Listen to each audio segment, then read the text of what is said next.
Hello, welcome to this week's dialogue with Helga Zepp-LaRouche, the founder and chairwoman of the Schiller Institute. It's April 5th, 2023. I'm Harley Schlanger, and I'll be your moderator today. If you have questions or comments you'd like to pose to Helga, you can send them to us at questions@schillerinstitute.org, or you can post them in the chat page. Well, we're convening a two-day online conference on April 15th and 16th under the title, "Without the development of all nations, there can be no lasting peace on the planet." These will include panelists from all over the world to discuss what must be done to avoid crossing a tripwire to nuclear war over Ukraine or Taiwan, and how instead the United States and the Western countries can be brought into the fight for a new security architecture and a new development architecture, and give up their obsessive delusions about sustaining a unipolar rules-based order. Helga, given the rapid pace of developments over the last week, what's needed to make sure this transition can take place peacefully? The majority of the world seems to be more reasonable than the Americans and the Europeans, because the majority of the world is moving in the direction of building a new economic and financial system and to establish better relations in international cooperation. The problem is that, we have right now, on the one side, an escalation to world war that is going on unabated every day. If one, without prejudices, listens to what President Lukashenko of Belarus had said a couple of days ago about the danger of a global nuclear war, and also this was repeated by former President of Russia, Medvedev, people should not push this aside. This is warnings, and the fact that Finland has now become a NATO member, and that represents the sixth NATO expansion to the east, that has not made Europe more safe, and for sure not Finland.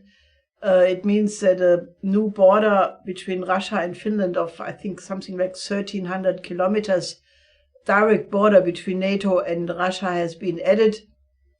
And the Deputy Foreign Minister Ryabkov has said this will have consequences. The line in the Western media that Russia will not react to that is wrong, that the reaction of Russia will be measured, but it will come for sure. This is step by step going in the wrong direction. There will be, in all likelihood, a NATO offensive trying to get Ukraine, with enough weapons to do it. It's doubtful that it can happen given the, terrible condition of the situation in Ukraine. So this is all very bad. Now, the Europeans just don't get it, because, while the rest of the world is moving very, very rapidly towards de-dollarization, more and more countries are moving out of the dollar. They're conducting their trade in yuan, in real, between China and Brazil, in getting out of the petrodollar between Saudi Arabia and China and other countries, not agreeing to the demanded cut in the oil price demanded by the United States. So, all signs are right now that a new international currency is being put together, and as it looks now, it will be announced and established in the upcoming BRICS summit, which will take place end of August in South Africa. Now, the Europeans just do not get it. On the one side, you have the first deal between the French energy company Total and China in basically in yuan, renminbi. So that's interesting that you have a French company doing the same de-dollarization But, if you look at the present mission of President Macron and Ursula von der Leyen to China, it just is, it just does not get it that the whole global South is allying with Russia, with China, and they are not, for example, the African nations none of them signed the sanctions against Russia. There was a summit between Russia and 40 heads of state of Africa in the same period when President Xi Jinping was visiting with Putin. So Putin was practically running back and forth between the summit with President Xi and then going to this Africa summit. And it is very clear that the African nations do not agree anymore with the former colonial powers, and they do not agree to be pulled into this geopolitical confrontation against Russia. Nevertheless, Macron and von der Leyen go to China, and it's very difficult to say. Macron, who is obviously weakened very much domestically after the last election and with the ongoing strike movement in France, he goes with a huge delegation. I think 60 CEOs of large firms, 25 representatives of the area of culture. He takes with him several ministers, former President Raffarin, who's known to be more friendly to China, and also, I think, some other former cabinet members. So it's a huge delegation, and obviously, the tones coming from Macron are a little bit more soft. Is it really different than what von der Leyen is saying? Von der Leyen gave this absolutely horrible speech, in front of the Merckx Institute in Brussels, where she basically really, turned into an anti-China tirade, where she said that, that the future relation between the EU and China will depend how China reacts to Russia's war in Ukraine, that there needs to be what she calls de-risking, which is a strange formulation, but basically, she will go with a bellicose attitude to China, and the Chinese ambassador to Brussels already made mockery of her speech, saying whoever wrote her speech, knows nothing about China, and I can only agree with that. So this pair will go basically starting today for a 3-day visit to China, and one has to see how that will result in how then the European-China relation look after this visit. But for sure, the Europeans do not get it. The rest of the world is trying to draw the consequences of the fact that the dollar had been weaponized. I mean, all of this, what is happening, is self-inflicted. It is not some evil, combination of Russia and China who are doing all of that to the West. I mean, if you weaponize the dollar, if you start to confiscate assets like 300 billion from Russia, 9 billion from Afghanistan, some from Venezuela, and then you weaponize the sanctions, unilateral sanctions, which are illegal because they're not UN Security Council backed.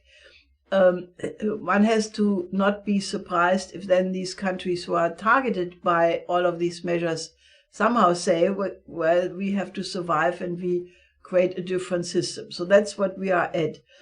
As you said, we have a conference in 15th and 16th of April where we are trying to, get adequate representation of what's going on in the world. We have invited speakers from all of these countries so that our viewers and participants in the conference can form their own judgment by hearing from the representatives of these countries directly, something which you never would get from the mainstream media, and also making clear that the interest of the countries of the Global South and the interest as it is expressed by the international peace movement in the so-called global north are really identical, because both are united against this apparatus which is driving the world towards World War III. And that equality or that similarity in interest has to be understood by both sides. So, hopefully we can, with that mobilization, appeal to rational forces in Europe, in the United States, who would understand that it would be in the best interest of everybody, if this confrontation would stop and there would be an orderly reorganization of the financial system, which is urgent. I mean, we are sitting on a powder keg. If you think that what happened with Silicon Valley Bank and some other minor American banks, and then the incredible development with Credit Suisse, where Credit Suisse was bailed out one day with 54 billion Swiss francs. The next day, it turned out that this was not sufficient. So there was enormous pressure from many sources, but on the Swiss government and on the Swiss, basically central bank, that UBS would take over Credit Suisse. Now, this is an incredible danger to Switzerland, because they have now a super mega monster bank, which has basically a volume of 40 times the GDP of the Swiss economy. Now, it should be obvious that if something happens, like a chain reaction in the international market, which would wipe out this new monster bank as well, the Swiss people would be the ones who have to pay with an incredible economic loss. And that is in the wings, because this was not a unique example or situation. There are rumors that some German banks have incredible derivative exposures. I'm not going to say which ones, because this is a tricky question. I don't want to have a suit, but we have insider information from people in the banking area who are extremely concerned about the entire transatlantic financial system, and describe it, as a casino economy which is about to blow. So, so we have the war danger, we have the pending collapse of the financial system, but we have an alternative shaping up. And what we have to accomplish is that the European countries, and hopefully the United States, realize in time that, we have to overcome geopolitics and we have to find a common solution, which is why the Schiller Institute is promoting this idea of a new security and development architecture, which must take care of every country on the planet, and where the new word for peace is development, because there can be no peace if we don't address the absolute urgent questions of poverty, of health problems, of lack of food, lack of clean water, all of these things. So this is, where we are at. And I think that, you should really join this conference and help us to spread the news about it, because that is the place where more and more forces are turning to discuss how to get out of this situation.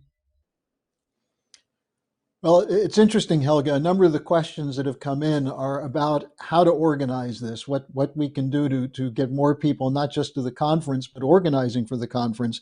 Let's start with one from Thomas, who said, well, it appears that the Unipolar Order is gone. The financial crisis is escalating. What will it take, though, to recognize that the proposals coming from Russia, China, and the Global South are in the national interests of Western countries?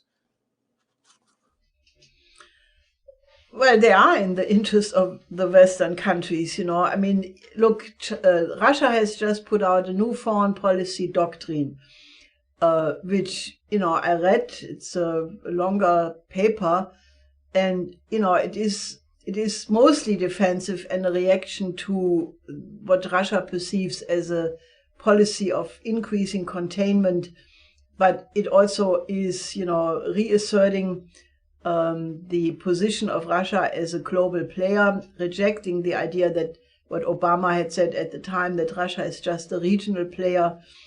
But despite a sharpened tone, without any question, it does have a whole paragraph or several paragraphs where it says the door is still open. That if the West would agree to treat Russia on an equal level, then Russia would be open to reopen negotiations and cooperation with the West on an equal footing. Now, that is not yet a sense of trust and going back to older periods of cooperation, but the door is open. And, I think that demonization of Russia, which has occurred in the recent period, for example, in places like Germany, where, if you even say that Russia has, a right to exist, I mean, you're already ostracized as a Putin understander. I mean, this is absolutely insane what is going on in Germany right now. Fortunately, there are more and more people, who do not agree. For example, there is a new appeal by the son of Willy Brandt, Peter Brandt, basically, demanding ceasefire and negotiations. But, I think there has to be a stop. And, I think a model is the Peace of Westphalia, because the Peace of Westphalia ended 150 years of religious war in Europe. And the reason why the warring parties came to the negotiation table was because they recognized that nobody would be left to enjoy victory, because everybody would be dead.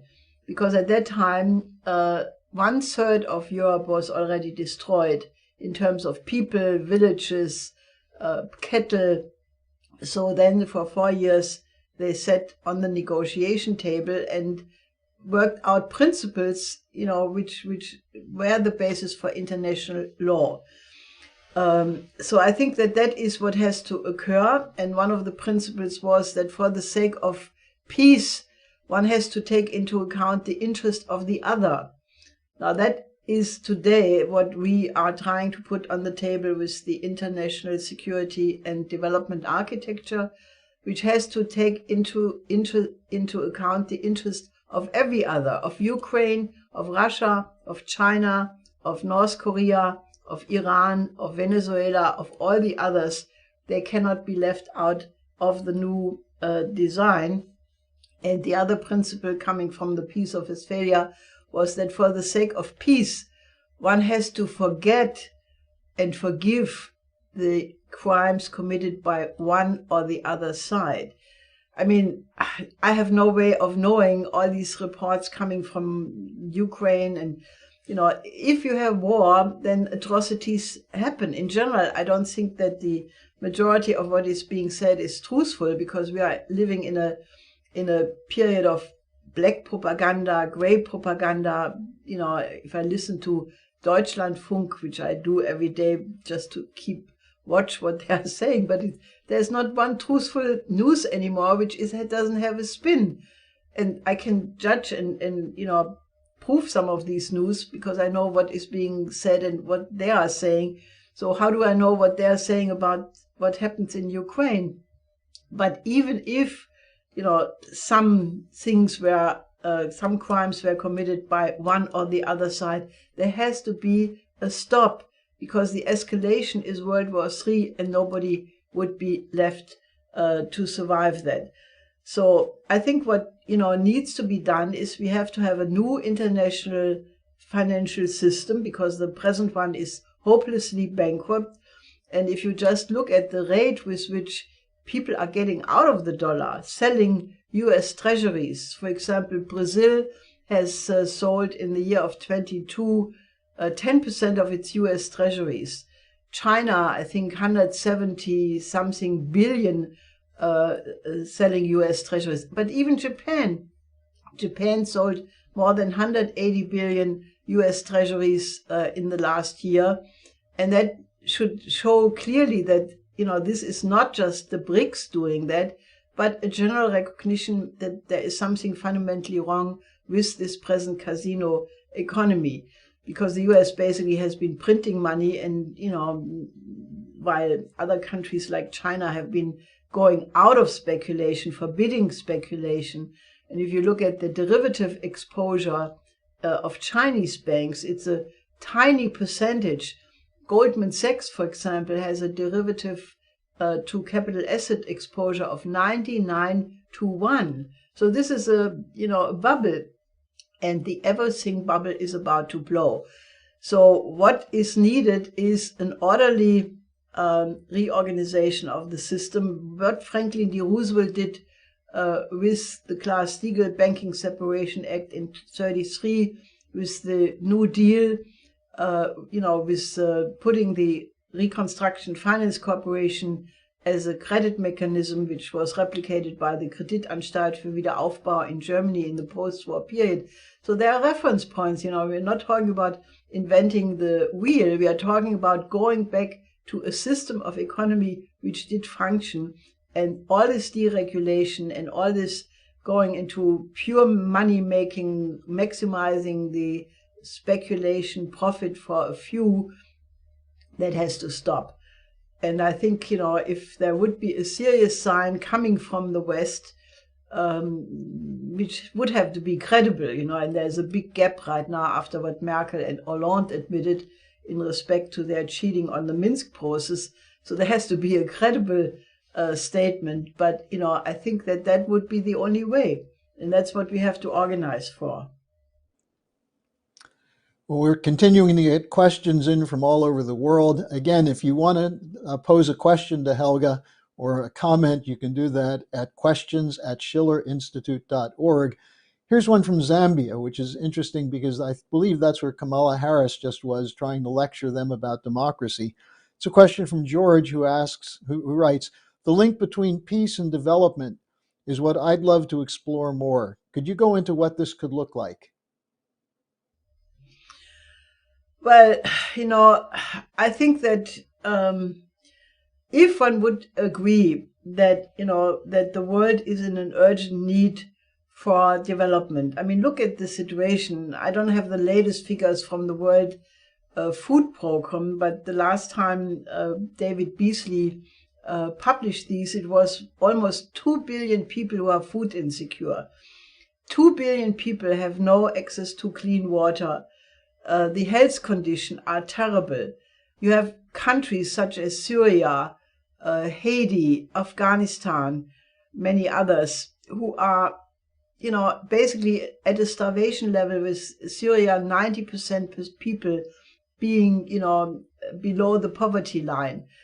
Now that cannot remain. I mean, the very idea that you would have such conditions persisting, I don't understand how anybody could think that that is the normal condition of humanity.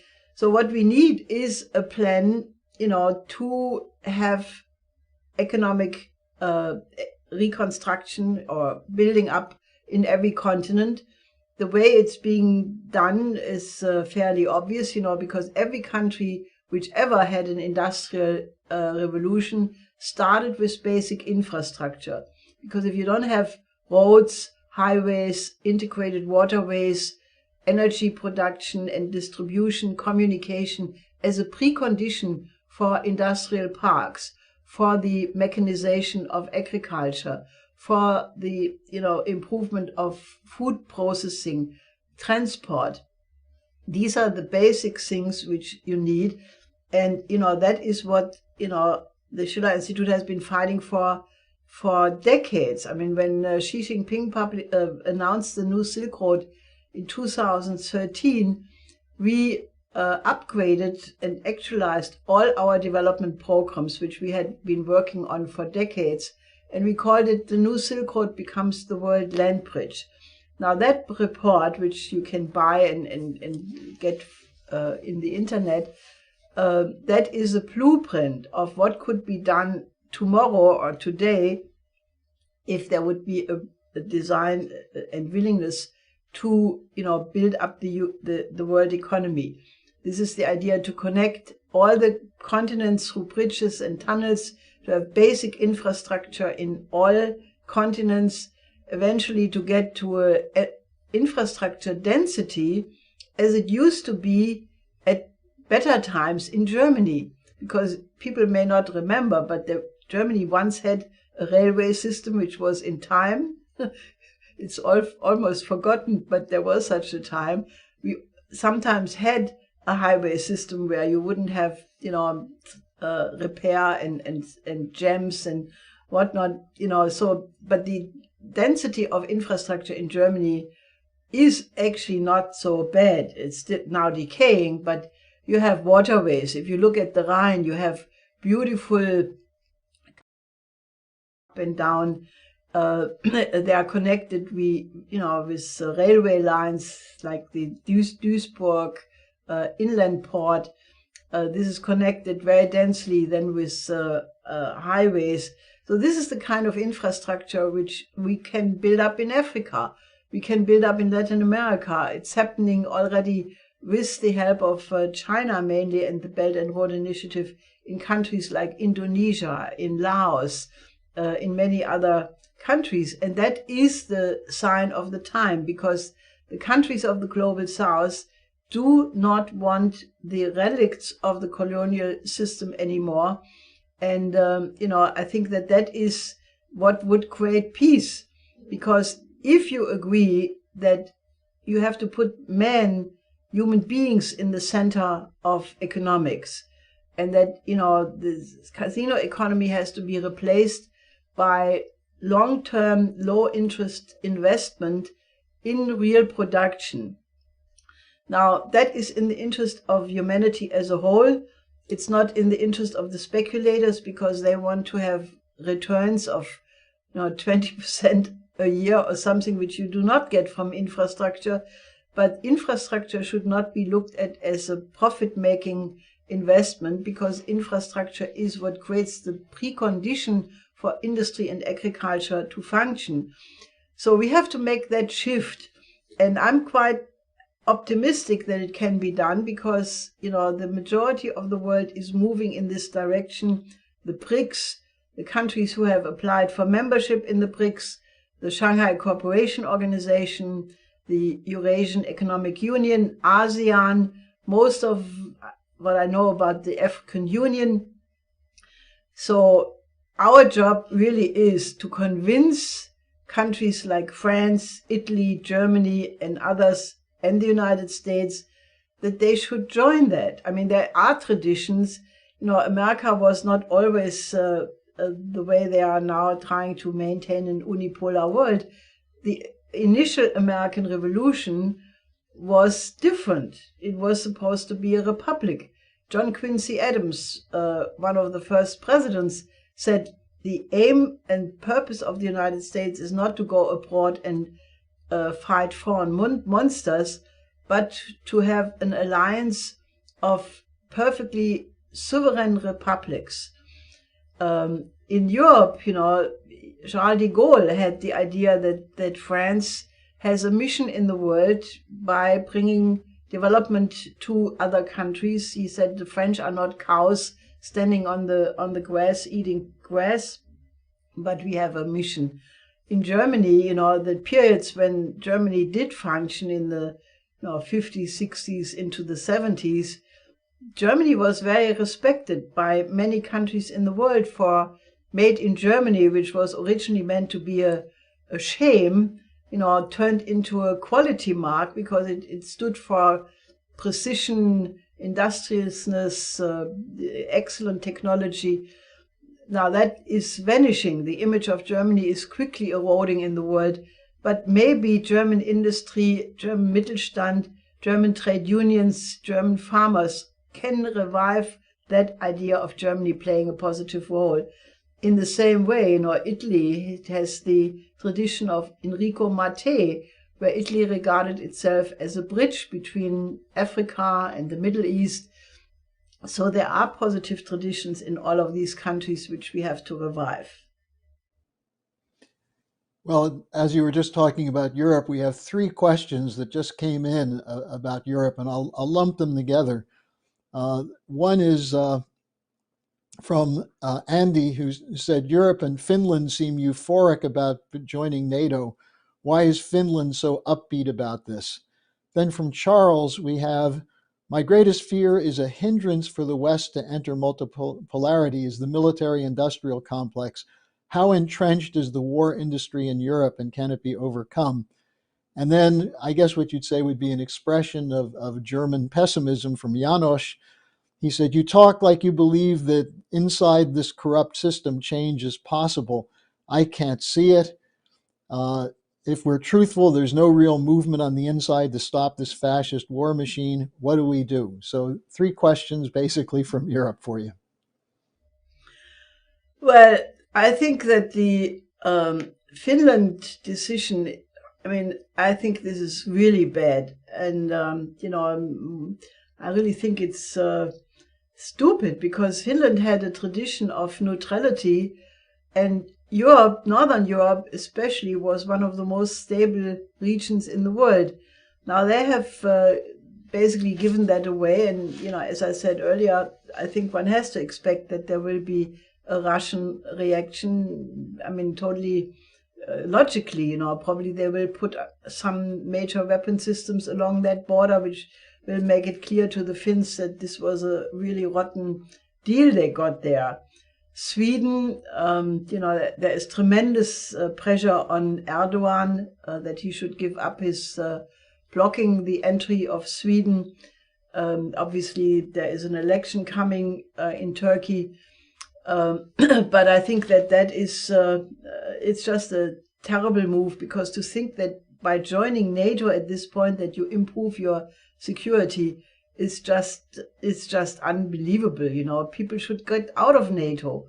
I think there must be a movement of citizens to say that with the present policies we do not agree with that, and therefore we demand that our country gets out of NATO. Who asked the European citizens if they want to become a global NATO? I don't remember that there was a vote about that or a referendum. Nevertheless, the last NATO summit last June in Madrid decided, that NATO will go global, become a global NATO, go into the Indo-Pacific. And von der Leyen had a meeting with NATO, basically saying that the EU and NATO now have an agreement whereby, if you're a member of one organization, you automatically relate to all other all other elements of the other one, making it an intertwined affair. I have not been asked about that. I would have voted strongly against it, because I think it's detrimental to German interest and to the interest of the world. So we need a mass movement of people. Now, the military-industrial complex obviously is a big factor. It is very dominant in the United States and Great Britain. The United States almost has no industry but military-industrial complex, because they outsourced everything else to cheap labor markets in the last several decades. So that's a big problem, and one has to really think how one could reorganize the American industry. For example, to build up American infrastructure. That would not hurt. The Americans don't have a fast train system. China has 40,000 kilometers of fast train. Maybe it would be more beneficial for the United States to use the enormous amounts of money and capital and labor power, more than $800 billion per year for the military-industrial complex, to use that to reconstruct the American economy domestically. Wouldn't that be better for the United States? I think so, very much. And, concerning the possibility of a change, look, if I would just look at the situation in Germany, I would get totally depressed, because what is happening in this country is just, almost ununderstandable. We have a government which fortunately is losing in the polls very rapidly, and the effort by the mainstream media to twist that and say this is because the streetlight coalition is not dealing with the migrant issue. I don't think that that's the main thing. I think people are freaked out about what Baerbock is doing. I think people are freaked out what Habeck is doing. Habeck is going to Kiev and says that there will be a state guarantee for all investments in Ukraine. Now that's German taxpayer money. Baerbock goes there and says she will do whatever Ukraine needs, no matter what the German voters think. I think that's what people object to.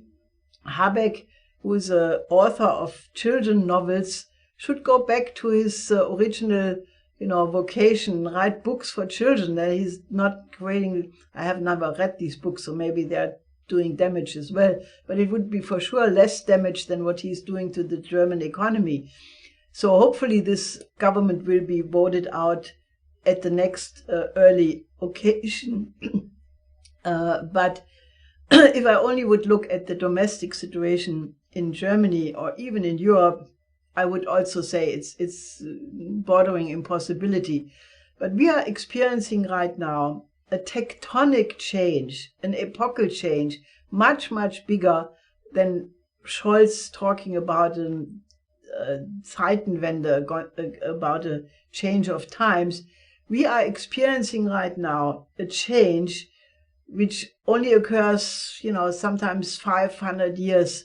Because I think what is coming to an end right now is the system of colonialism.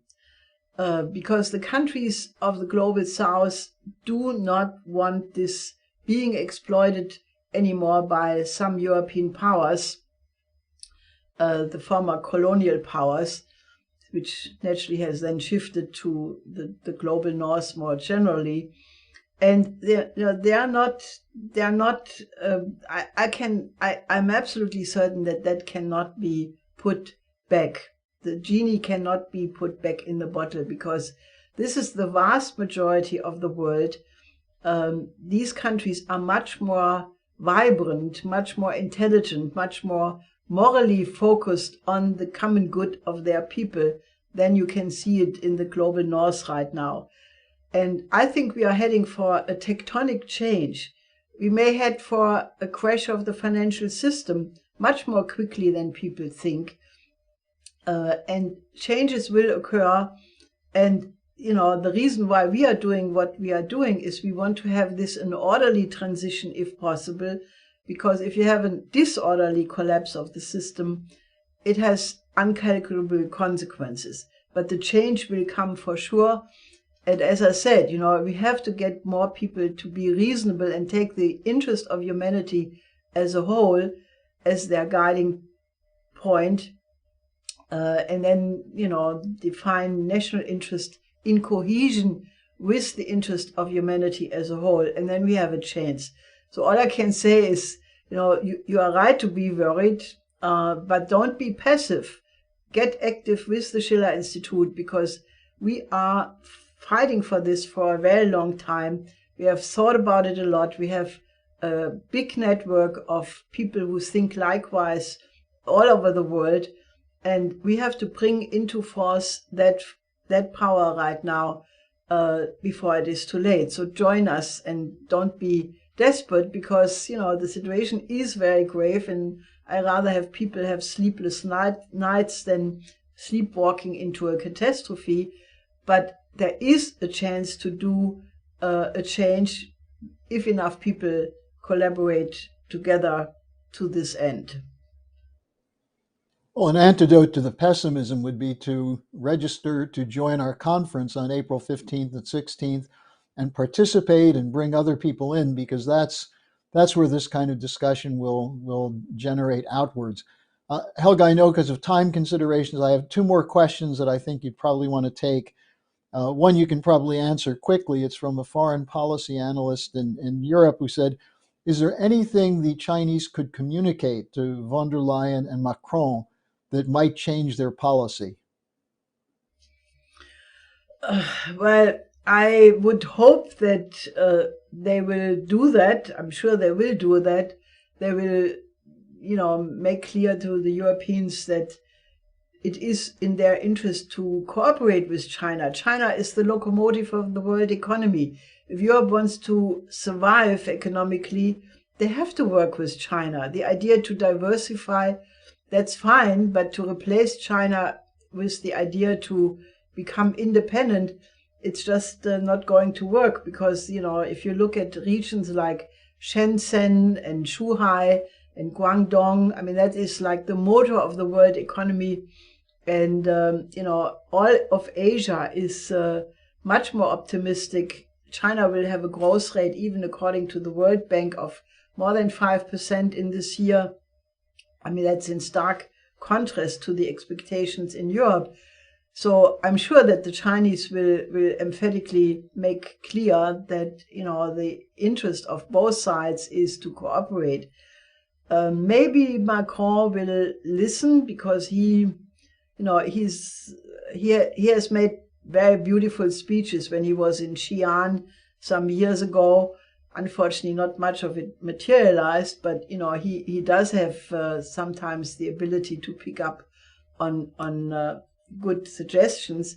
With Mrs. von der Leyen, I'm more skeptical. I think she is so hard dyed in the wool, anti-China and anti-Russia, and I don't have any hope for her, frankly. So let's see what happens.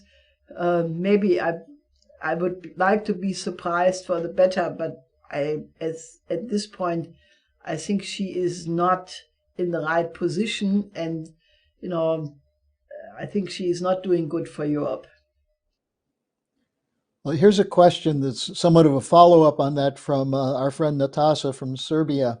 She says, "Thank you, Helga. My question is, can the ongoing protests in France change the EU policy regarding, first of all, the negotiations to stop the war, and secondly, to lift the idiotic sanctions and sanction policy?" Well, not as such, because from what I have picked up from our colleagues and friends in France is that, it's not just about the pension reforms, but it is that the majority of the French people are extremely concerned about their future, because they realize that, the cost of the present policies, including the war policy, is translated into brutal austerity, Schachtian economics. For example, in this is happening not only in France, it happens, for example, in the United States, where they are now kicking 15 million people out of Medicare. That's the health insurance for people who are practically poor. In Great Britain, they are now, because the life expectancy in Great Britain is going down since 2 years, they're now talking about a windfall profit in terms of, that pensioners don't use so much money because they're dying earlier. This is such a cynical, disgusting idea, but that's what happens. If you have a neoliberal economic model, then Schachtian economics in times of crisis is what they go with. So I think this is a mass strike process. Many factors are in it, but I think what is needed is that the people in France are consciously taking into account that the Dutch farmers, the German farmers, the people protesting in Italy against the war, the people in the United States who were in the Rage Against the War Machine demonstration in February, they have a common interest, and they have to internationalize their fight much more closely, because I think, given the fact that the war danger is international, the oligarchy is international, the peace movement has to become international as well, and they have to ally with the global south, because we have the same problem. So that is not yet done. It requires organizing, and I can only repeat myself, join that effort. That's the most important you can do. Well, Helga, if you have time, I have one more question that I think you might like from the United States. Someone wrote in, "Do you find it curious that Donald Trump was indicted in New York City several weeks after Putin was indicted by the ICC, implying that there in a sense, it's a replay of Russiagate. Any thoughts on that? Well, I think it's terrible because, I mean, to charge a former president with such flimsy constructs. I mean, obviously, Trump has many more legal trouble coming ahead. But to use that particular incident of this lady, who is not exactly a high example of morality, to say the least. I mean, it's just so obvious that they want to distract the population from the two issues which are really the important ones. One is the financial blowout, the Silicon Valley Bank and everything related to the banking sector. That is what people should be thinking about, and not have the headlines full of some sex affair of Trump, which could be true or not be true, who knows. But it's a distraction. And the other topic from which it is a distraction is the increasing war danger. And I think that's what people should keep in mind, and just put this stuff out of their mind and concentrate on the real issues. Well, Helga, once again, thank you from all the people who wrote in and from all your viewers for your participation. And we'll be looking forward to seeing you again next week. And then in the meantime, people should go to the schillerinstitute.com and register for the conference on April 15th and 16th. Get some material on it. There's a promotional blurb that you can use, but organize everyone you know. This has to become the basis of doing what Helga's been talking about, which is moving people in the West into an alliance with the global South, the real global majority. So Helga, thanks for joining us, and I'll see you again next week. Till next week.